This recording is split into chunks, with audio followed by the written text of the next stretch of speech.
Comment arrives-tu à gérer la relation à distance avec ton copain? Une marque absolument énorme de renommée internationale m'a mis des énormes bâtons dans les roues, j'ai juste envie de les étriper en fait. Rise and shine! Hello tout le monde, j'espère que vous allez bien. Aujourd'hui je vais répondre à toutes les questions que vous m'avez posées sur Instagram tout en me maquillant. À la base je devais cuisiner, mais je peux pas faire deux activités qui demandent de la concentration en même temps, surtout qu'il me manquait un œuf. Donc je me suis dit que je vais faire une activité machinale comme me maquiller, étant donné que je me maquille tout le temps de la même manière. Et je vais répondre à vos questions qui me demandent de la concentration. J'ai rien sur le visage, je me suis juste courbé les cils parce que ça demande quand même pas mal de temps et de concentration, et j'ai appliqué un petit peu de baume à lèvres. Si vous voulez voir ma skincare routine, elle est en IGTV sur Instagram, je vous mets le lien dans la barre d'infos. Et surtout, je dois quand même vous avouer que le meilleur produit de skincare reste celui-ci. J'ai reçu dernièrement un message me demandant quel est ton meilleur secret de beauté.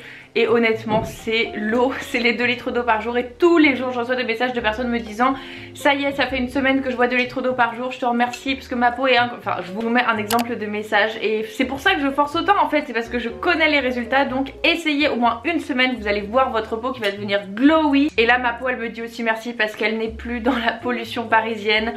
Donc ça fait vraiment du bien. La pollution ça fait partie des radicaux libres qui vont endommager votre peau et qui vont accélérer le vieillissement cutané et le vieillissement de l'organisme tout simplement. Donc le fait d'être à la campagne entre guillemets, parce que c'est pas la campagne sévère non plus, ça lui fait quand même vachement de bien. Très intéressantes les questions que vous m'avez posées, j'ai adoré. La première question à laquelle je vais répondre c'est comment fais-tu pour ne pas te décourager? Je vais vous dire mon secret pour ne jamais me décourager, c'est de me remémorer le pourquoi. Pourquoi je fais cette chose, ça donne vraiment un sens à vos actions, de connaître la raison pour laquelle vous avez entrepris de faire cette chose en particulier ou la raison pour laquelle on vous l'a imposée. Par exemple l'école, si vous n'êtes pas forcément heureux d'aller à la fac, en cours ou quoi, remémorez-vous pourquoi vous faites ces études là, quel est le but à la fin, parce que le chemin n'est jamais facile, c'est beaucoup de travail et vous allez passer par des étapes qui vous plaisent pas forcément, mais c'est nécessaire pour accomplir le but final, pour arriver à votre objectif. Et c'est d'ailleurs exactement pour ça que vos objectifs doivent être clairement énoncés, parce que si vous faites quelque chose sans savoir pourquoi, eh bien forcément vous allez être découragé un peu au bout d'un moment parce que vous n'aurez pas donné un sens à votre action. Or c'est super important. Et je vais d'ailleurs vous donner un exemple concret avec la question suivante qui est: qu'est-ce qui te motive à faire ce que tu fais? Sur YouTube, je dois vous avouer qu'au début c'était l'opportunité de faire quelque chose d'artistique. Après avoir arrêté l'école des beaux-arts dans laquelle j'étais pendant 10 ans lorsque j'habitais encore chez mes parents à Troyes. Et au fur et à mesure que j'ai construit cette communauté, eh bien mon pourquoi a changé.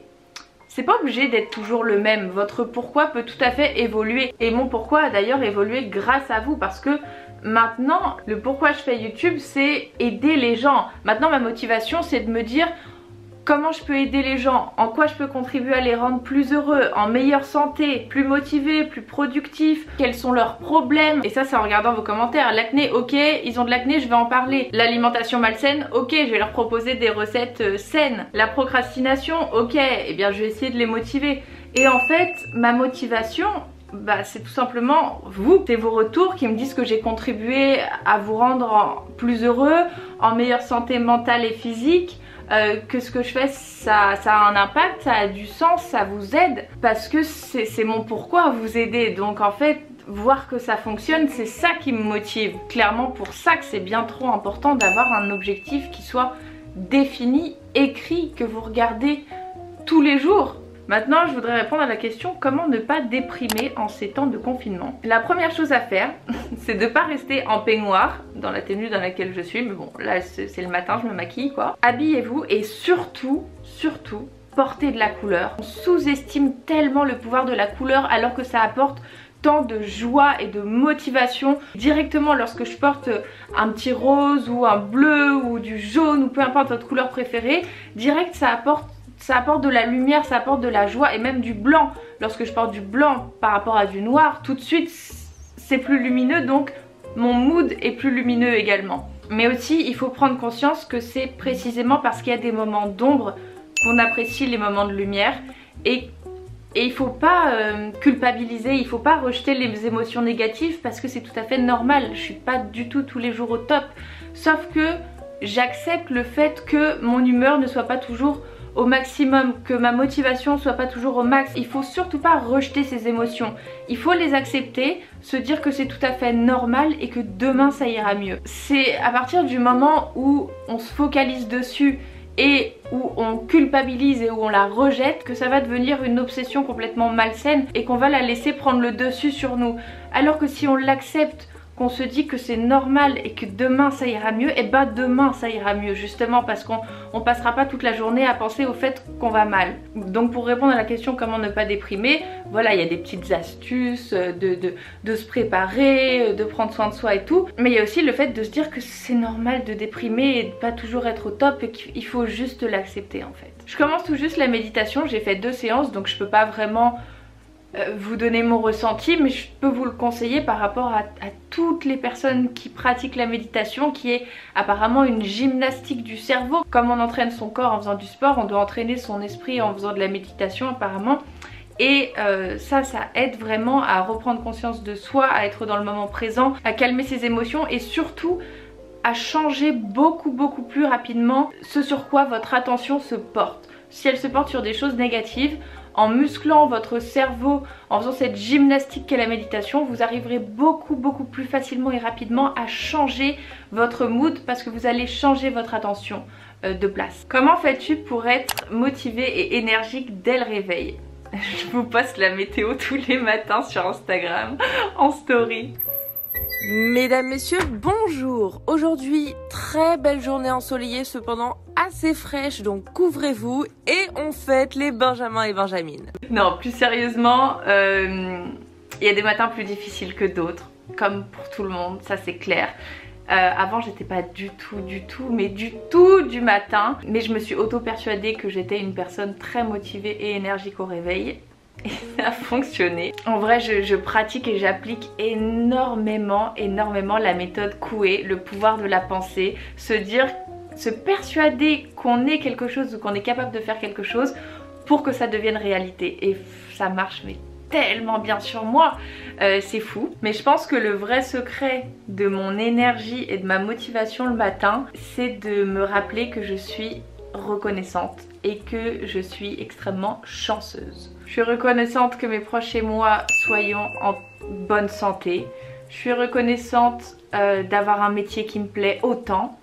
Je suis reconnaissante envers vous, envers votre soutien, vos encouragements, vos messages tous les jours. Et je dois vous avouer que mon métier ça aide beaucoup. Enfin tous les matins je me réveille et je suis super excitée parce que je me dis tiens aujourd'hui je vais filmer ça, je vais faire cette photo et je vais faire ça et je suis comme un gosse en fait le jour de Noël tous les jours quand je me réveille parce que j'exerce un métier que j'adore et grâce auquel je suis très épanouie et c'est vraiment possible grâce à vous, donc c'est pour ça que je suis extrêmement reconnaissante envers vous. Focalisez vos pensées sur ce pourquoi vous êtes reconnaissant. Et aussi je dois être très honnête avec vous, mais j'ai tout pour être heureuse. J'ai pas de problème grave. Alors vraiment je passe outre les petits désagréments et je me concentre uniquement sur le positif parce que c'est ça qui donne la motivation et le boost et l'envie de continuer.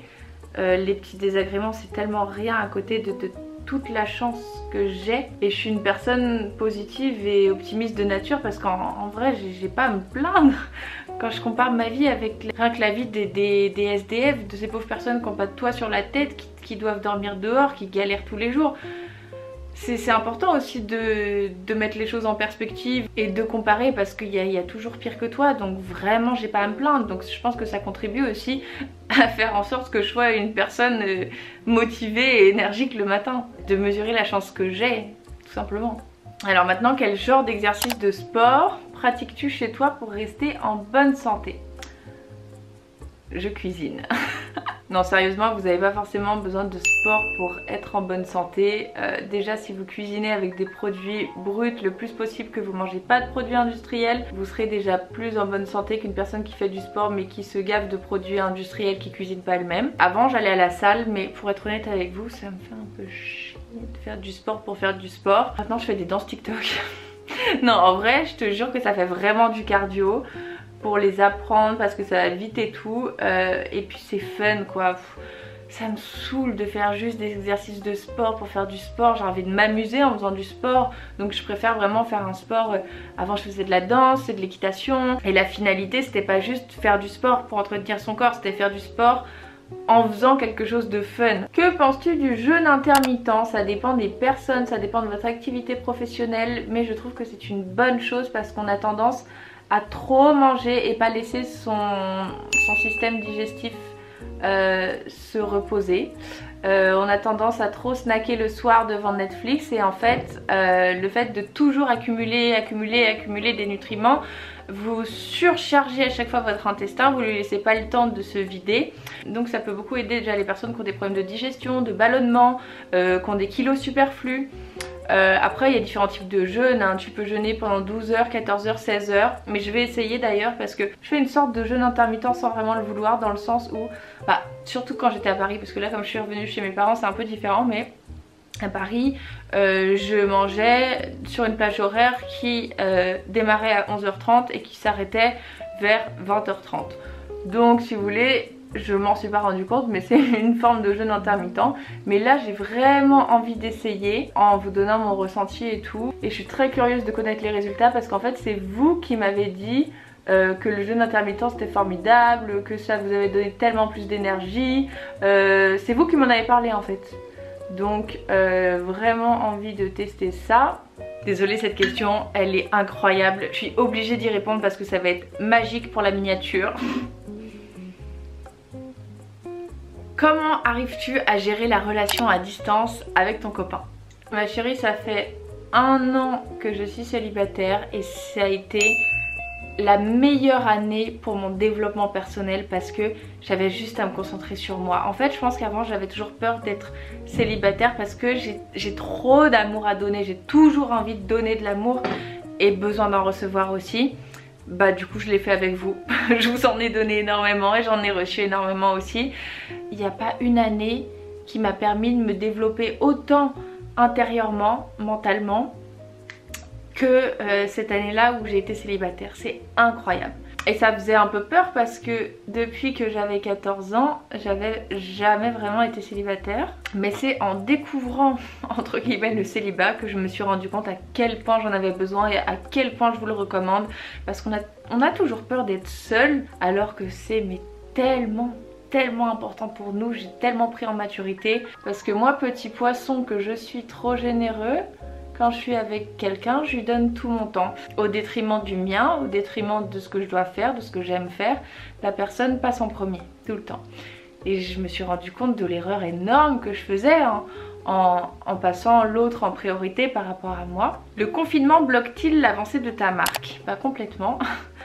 Totalement. Donc si vous voulez, j'ai décidé de la sortir après l'été parce que là je pense qu'on va passer un été pas sur les écrans, qu'on va profiter de nous, qu'on va aller se balader, qu'on va voir des gens, qu'on va profiter de la vraie vie en dehors des réseaux sociaux et des écrans, à mon sens.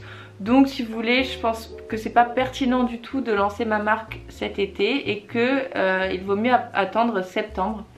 Donc je la lancerai à la rentrée et ça tombe bien parce que c'est pas du tout prêt. Une marque absolument énorme de renommée internationale m'a mis des énormes bâtons dans les roues. J'ai juste envie de les étriper en fait, mais je vous en ferai une story time. Donc voilà, il faudra encore patienter jusqu'à septembre, mais au moins ce sera tout bien fini, tout bien pensé, parfait. Et enfin dernière question.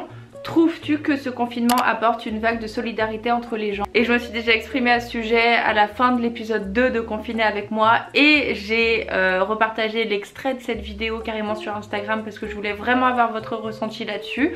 Donc je vous mettrai les liens dans la barre d'infos pour que vous puissiez écouter et me dire ce que vous en pensez. Et je pense que ce confinement nous aura tous fait réfléchir et qu'on va faire certaines choses différemment après le confinement, qu'on va pas reprendre une vie tout à fait identique à celle qu'on menait avant le confinement. Dites-moi ce que vous allez changer. Je pense notamment pour ma part à des évolutions en faveur de l'écologie et d'être plus dans l'instant présent, de plus profiter du moment sans forcément regretter le passé ou espérer le futur, mais d'être vraiment dans le moment présent. J'ai vraiment tout changé mon Instagram et je travaille énormément dessus pour vous proposer un contenu super varié.